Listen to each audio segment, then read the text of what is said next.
In this lecture, we will talk about the internal links or the anchor text or the contextual bridges that we are created and how it's structured or connected or what's the harmony behind with the headings or contextual vectors. First of all, you realize that whatever we give here the anchor text or whatever we include the internal links in these content briefs, we also give the annotation text in the different parts or section of the articles. For example, here you see the ways to test the water. Also, we include the specific phrase in the H2 or the headings test the pH level of drinking water. If you look at the alkaline or acidic water and you see harms of high pH drinking water and the harms of low pH drinking water, these are the conditional synonyms to the alkaline, and low pH are the conditional synonym to the acidic water. And one thing you need to understand or remember is that the responsiveness or the consistent information. For example, if we create the alkaline water article or the acidic water article, at this specific place, we talk about we give pH value is 4. We include this sentence or we tell that the pH value of alkaline water is 4.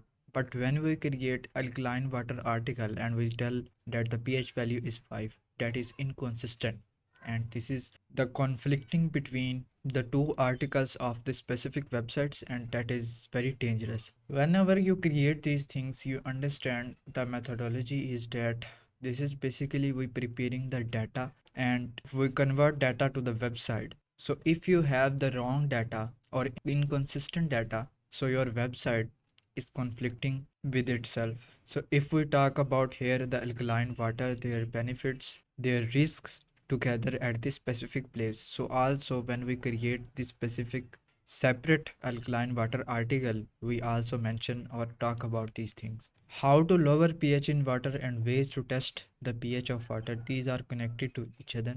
And since every type of water have different pH levels, so we'll give here the anchor text types of water, and that's why we'll mention all the listings and give separately their definition and pH levels. And also we connect this thing to our source context or the pH context to our source context to consolidate our relevance. And here we give the listing of water types, and list outro is explain their uses briefly and give the importance of pH for them. That means the importance of pH of the drinking for the drinking water has been expanded further after giving all the types of water to the individual types. And we also give pH for every individual water. And you notice something that we use less internal links because this specific content brief is not much detailed and it's dense. If it is detailed, so we add more internal links.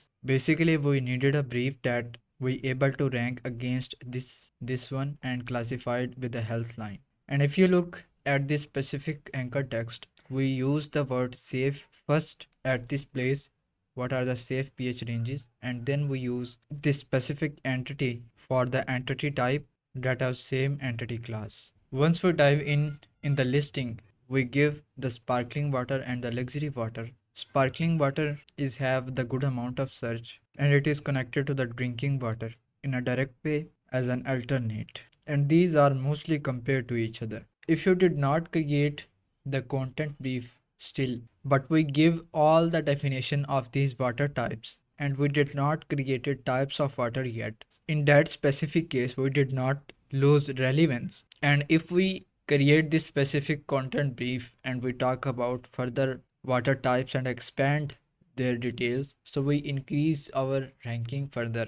Now we have the generative AI era. Whenever you give the feedback or a text, that taking the text content or the context to the AI and it will be turning it to the something else. But you should understand that the more text does not means always the better context. Always focus on context and the contextual connection first, and from there connect back to the query semantics before the lexical semantics. That's a very important point. You first see the queries, how these are combined or structured by the search engine. Then you go for the lexical semantics. Now we have completed the content briefs. We see the practical articles in the next videos. or in the next lecture, and see how from these content briefs the articles are generated, and you understand the kitchen side and the output and how it reacting in the search results. Thank you.